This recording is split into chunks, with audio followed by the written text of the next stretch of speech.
rename the file as square as you don't need to rename it, but I like the things more in the more sensible way. So I'll write square and I want to square the number 5. So it's now printing the square of 5 is 25, and let's square the 25, and square 25 is 625. So you just have created the first batch function.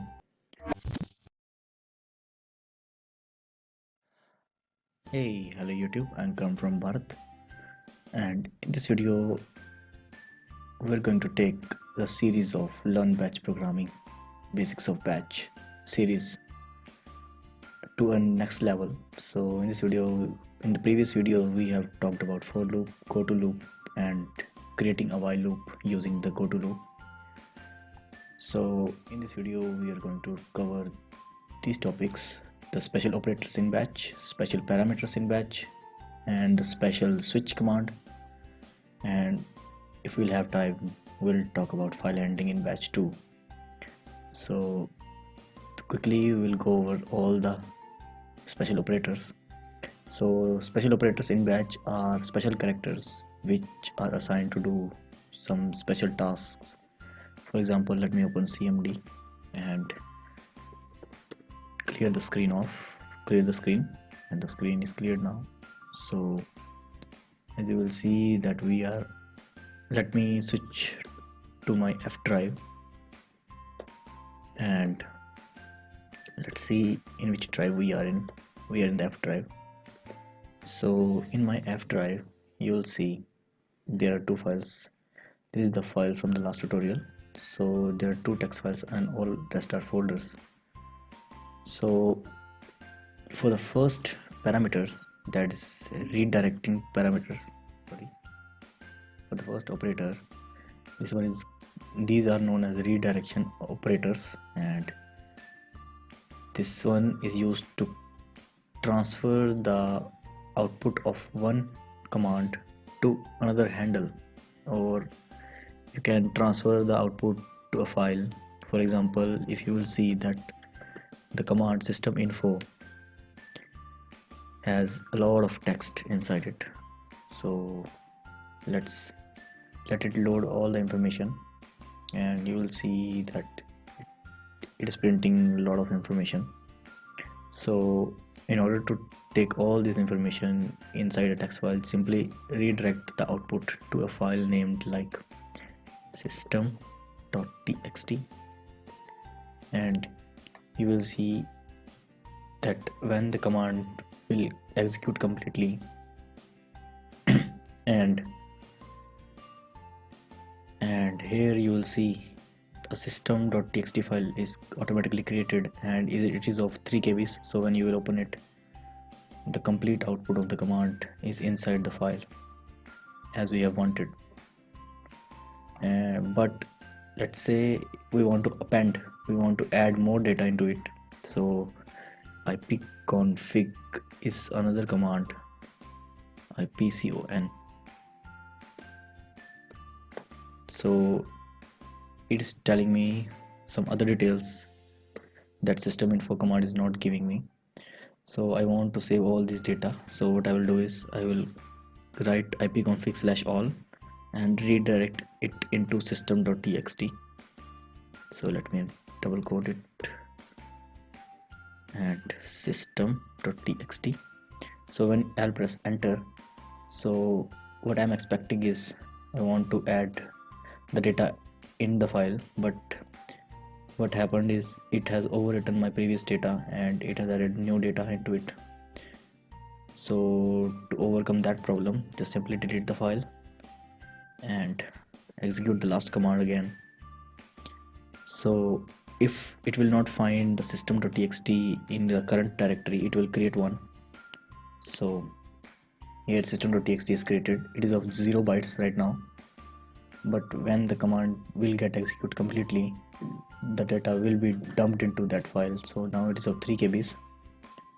So in the last line you will see the file has the last line saying yes available. So now Let's execute another command, but this time I'm going to write, instead of single arrow, I'm going to write double arrow.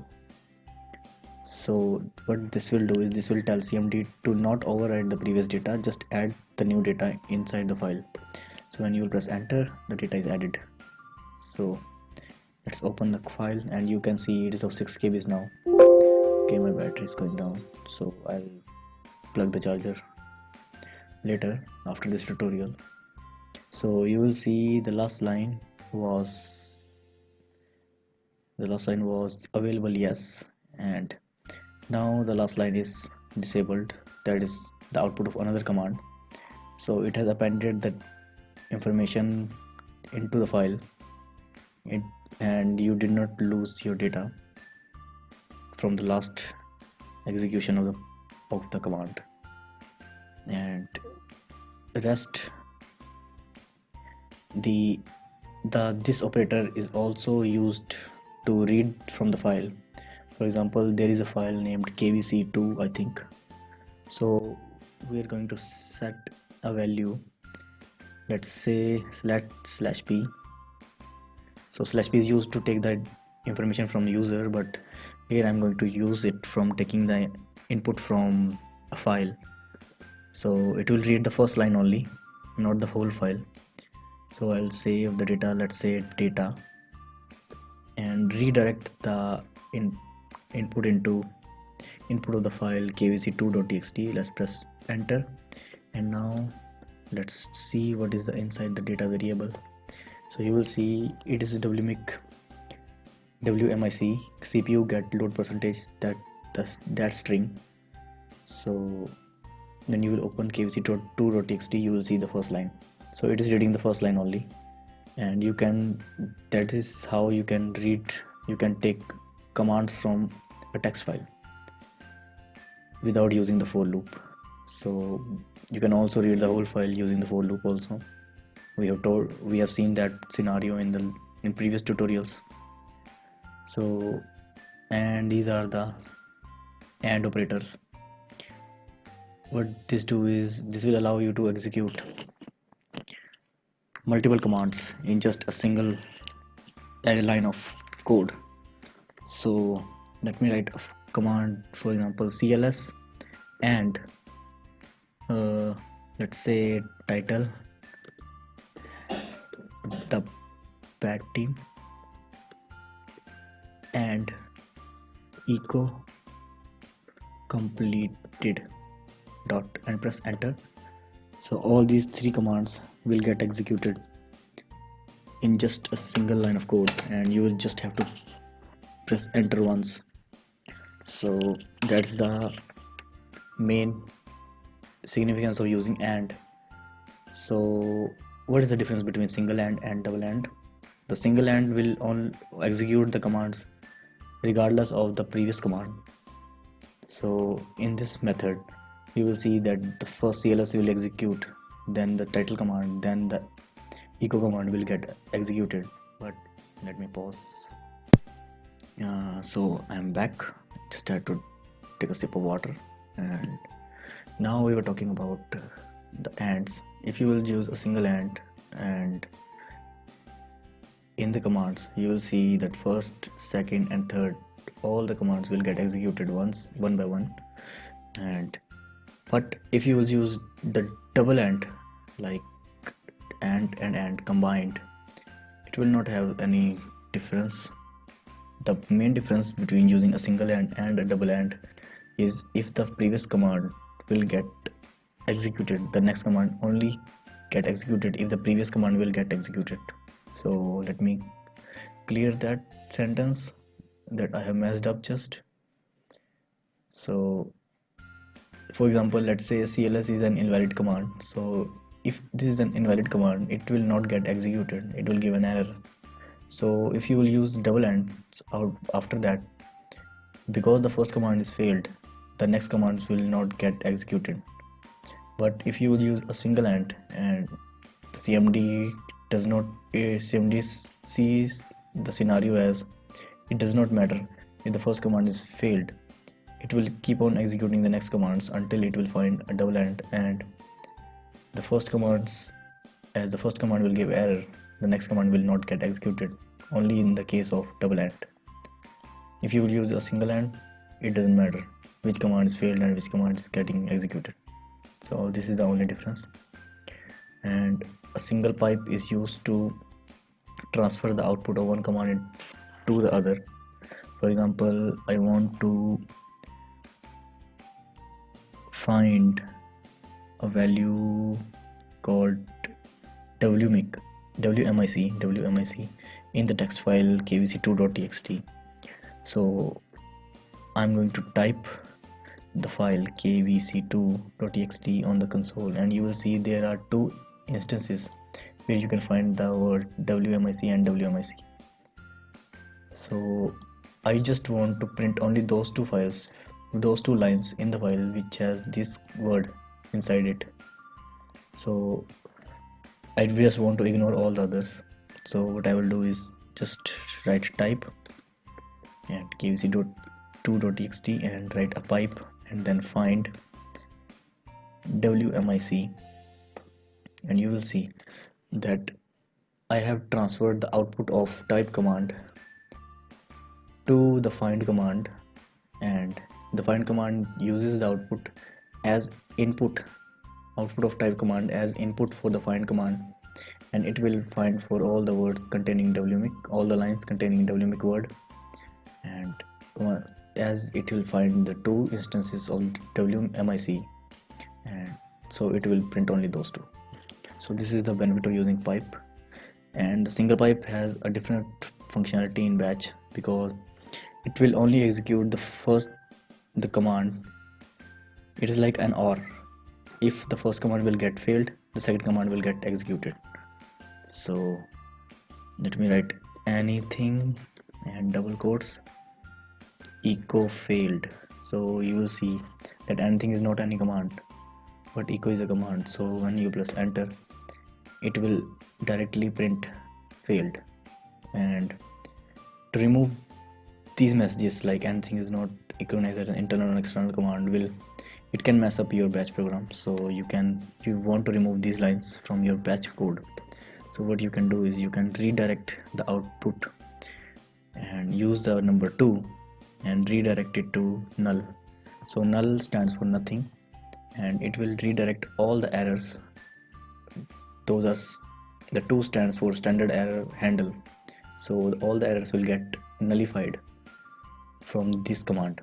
So it will only execute all the standard outputs. Press enter, and it should not do that. So 2, I think I need to use AND. Okay.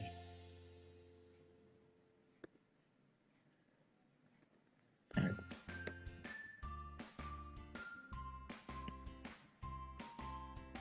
so it is giving me error. So let me see the error level. 1.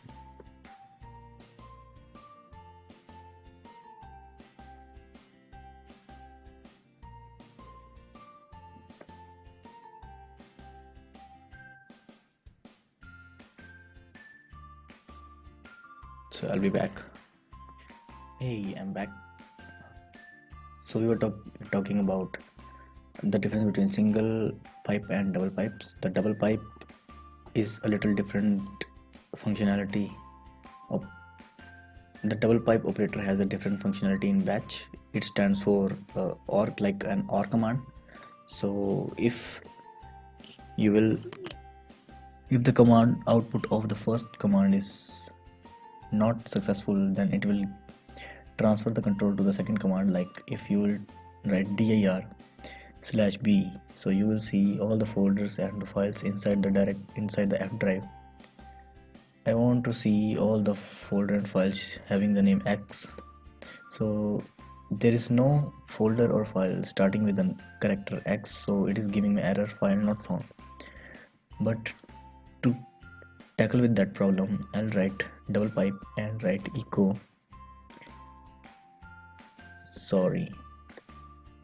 So here what I have seen is, here in the example you can say that if there is no match found here, okay, here in the pipe command in my book I have given the example of using pipes as dir/b using the characters xx, and then yep. So now what I have missed here is I have missed the match. Here you can see that when you will write echo found, so when the command will get executed anyway, if it is true or false. The true stands for if it will get an output, or the false stands for it is not finding any file. So in this case it is not finding any file related the character x, so it will execute the command echo found, and if the previous command is successful, only the AND operator only will execute the next command, otherwise it will execute the next command, it will fail the command, and OR operator will execute the next command because the previous command is failed. So let's try this setup, and it is saying file not found, sorry. But if you will write dir/b, and as you know there is a folder named as Nikola Tesla, so just write n and k, I think it is case sensitive, so let me surround it by double quotes. Batch can sometimes give you problems, I know, but you should know. Yes. Now here what I was missing, that I was finding the directory name named as x, not from starting from x, because I have not given any asterisk after that. So the asterisk stands for anything after the n. So anything after the n, this is the anything part, and this is the n. So only one one directory starting from the character n, and it was Nikola Tesla, my inventions. So it has found the folder, so it is echoing found, not echo, sorry. So if you are finding the directory n named as n, only named as n, so it will say no match found, sorry. So that is how you can use these operators, special operators in batch. So there are, now let's talk about special parameters in batch. There are 10 parameters in batch, and you cannot understand them in the interactive mode, you need to get in the batch mode. So let's open Sublime and create a new file. Let's write some code. Let me enlarge the console font so you can see it better. Clear the screen, save the file to see the colors. So I'm going to save it in the F drive. Let's name it as special, what was that, special parameters dot bat. So now the color are appearing with the text. So just simply write echo %1, %2, %3, 4, %5, and up to 9. And as you're watching that Sublime is recognizing them as special operators in batch. So let's pause it and save. So we have not initialized these variables, but this will get initialized it themselves. So %0 is also in the list, so %0 will have the value parameter, I think. So let's close that and open that. Let's execute the parameter file, and you will see that only f/parameters.bat is printed. So let's not open PowerShell here. PowerShell is problem.